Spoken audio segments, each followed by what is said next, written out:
this is something that's going to keep me up at night. Caitlin Kitsan's family farm operation near Yorkton includes grain and cattle. She and the other farmers I spoke with hope the tariff threat is just a Trump negotiating tactic, but they're worried it's not a bluff. I don't know right now, and it's the uncertainty, right?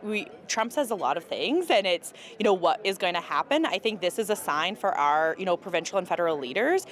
We've got some time, so let's be proactive. Let's start those conversations. What other countries do for our exports or accepting our exports is something we always have to adapt to, and more than likely, the price of products are going to go down. Saskatchewan's top exports to the United States are crude oil, potash, and canola oil. That's according to the province's Trade and Export Partnership.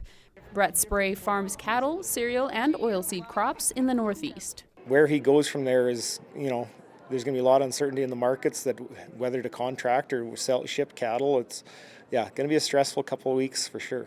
Saskatchewan Trade and Export Partnership says a 25% tariff on top exports will push prices up for American consumers. The province sends about half its exports to the U.S., below the national average of 77%.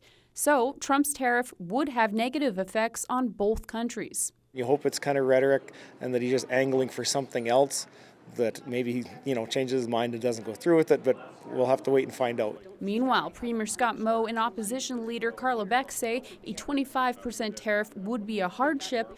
The NDP say it would introduce chaos at a time when industry needs the opposite. Because if this 25% tariff does come into effect, again, there'll be no end of devastation when it comes to not only our economy here. Where does this go from here from Saskatchewan's perspective? We'll be working alongside our federal government in outreach that they have with the incoming Trump administration. In the meantime, Saskatchewan farmers will play the waiting game as the president-elect's inauguration on January 20th draws near.